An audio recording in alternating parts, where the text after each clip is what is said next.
Hey, il y a quelques temps, j'ai découvert une super plateforme où tout le monde peut mettre en ligne ses écrits, Wattpad. Et comment dire, c'est de la bombe.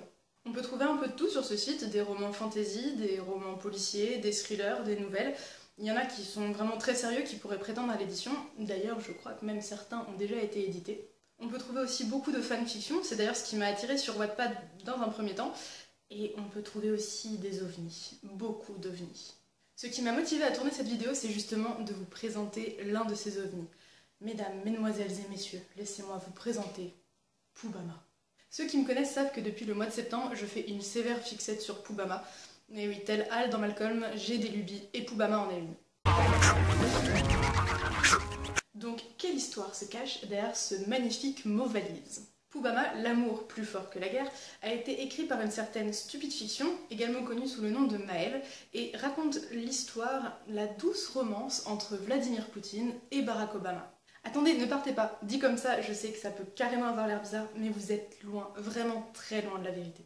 Ainsi, l'histoire commence avec l'histoire d'amour entre les deux présidents, mais ils se retrouvent au cœur d'un terrible complot venu d'Afrique, orchestré par Timon et Pumba, oui, qui ont pour objectif de monter la Russie et les États-Unis l'un contre l'autre, et à la fin de prendre le pouvoir sur la Terre.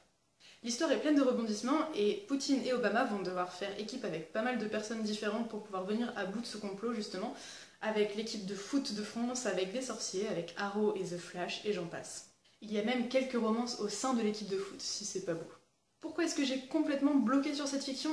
Bonne question.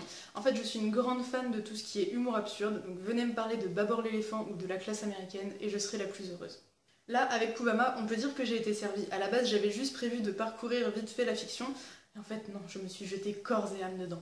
Ce que je trouve génial en fait avec cette histoire, c'est qu'à la base, c'est quand même une vaste blague, hein, on peut le dire, mais au final, quand on creuse, c'est un vrai roman avec une véritable intrigue, des intrigues secondaires, plein de rebondissements, et vraiment très bien construit, tout est cohérent. Donc, si vous voulez vous taper une bonne barre de rire, je vous conseille d'aller lire Poubama. Dans le même registre, j'ai aussi déniché d'autres perles, Agrimion et Je l'ai largué pour Hitler, pour n'en citer que quelques-uns, mais ce n'est rien à côté de Poubama. Du coup, j'en profite pour vous parler de mon propre livre, Gros Jet, que vous avez sûrement vu sur mes réseaux sociaux. J'ai découvert Poubama, comme je l'ai dit, au mois de septembre, c'est-à-dire pile poil un mois avant l'anniversaire de ma petite sœur, et ma mère avait décidé justement, m'avait demandé d'écrire un petit texte pour son anniversaire, pour lui offrir en cadeau.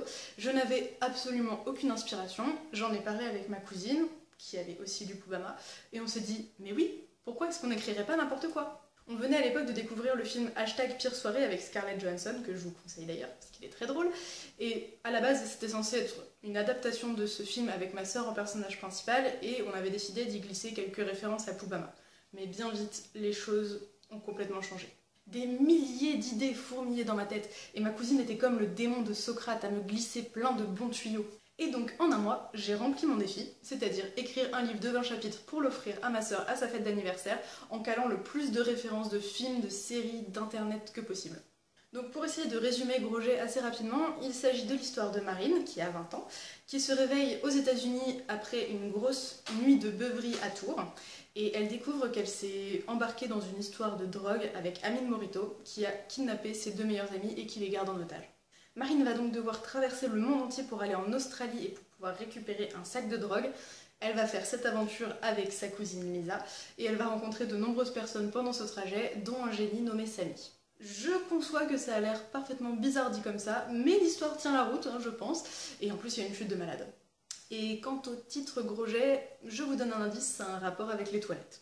On peut admirer la magnifique couverture que ma meilleure amie Laura a faite, avec les trois protagonistes, c'est vraiment magnifique. J'ai donc commencé mon aventure wattpadienne avec Gros Jet, mais au bout de quelques temps je me suis dit « Mais pourquoi est-ce que tu ne mettrais pas les livres que tu ne peux pas publier dessus ?»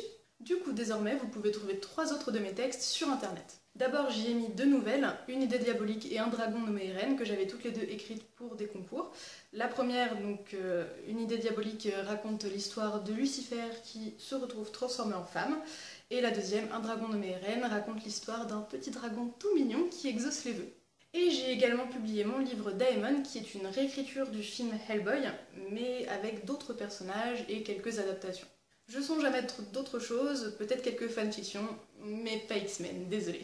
En tout cas, j'espère que ma vidéo vous aura donné envie d'aller faire un tour sur Wattpad. Vous pouvez trouver des livres vraiment géniaux. Par exemple, en ce moment, je suis en train de lire Les Échos du Bayou, qui a été écrite par une camarade de forum, et je surkiffe. Et puis en tant qu'écrivain, n'hésitez pas à publier vos textes dessus parce que ça permet comme ça d'avoir une visibilité et d'avoir des avis de personnes que vous ne connaissez pas. Je vais mettre dans la description tous les liens vers tous les livres dont je vous ai parlé dans cette vidéo. Et je profite également de cette vidéo justement pour vous dire que je me suis enfin créé un nouveau site internet, abimacalban.com, qui est beaucoup plus classe que mon vieux blogspot, ça on peut le dire. Vous pourrez retrouver dessus tous mes livres, toutes mes vidéos et également des articles que j'écris sur mon métier d'écrivain entre autres. Je vous dis à très bientôt et d'ici là, écrivez bien!